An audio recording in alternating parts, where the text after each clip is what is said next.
สบายดีเนาะวันนี้ก็สิมาเข้าเบิ่งเกี่ยวกับการตั้งสตอรี่บ่มีเพลงไทยเนาะข้อยก็หาก็เฮ็ดได้มื้อนี้แหละอุตส่าห์เฮ็ดตั้งโดน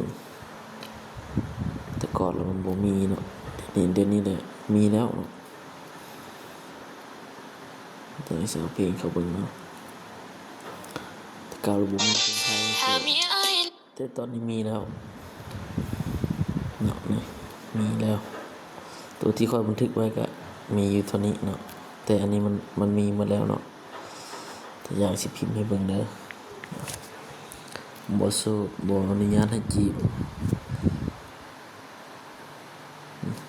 แล้วก็นี่มาแล้วเห็นบ่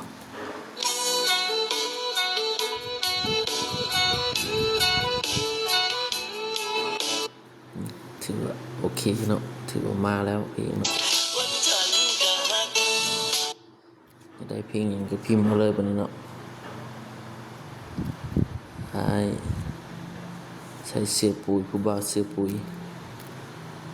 ผู้บ่าวลองเด้อ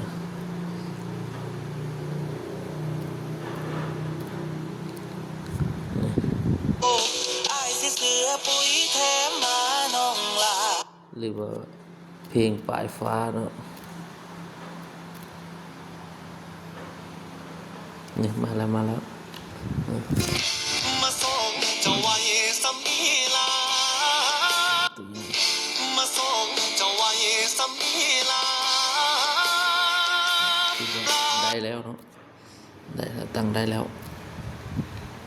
เพื่อสิได้เนาะก็บ่ธรรมดาแล้วไผอยากให้ตั้งให้ก็ได้เนาะบ่เป็นหยังตั้งให้ได้ขอขอบใจที่ติดตาม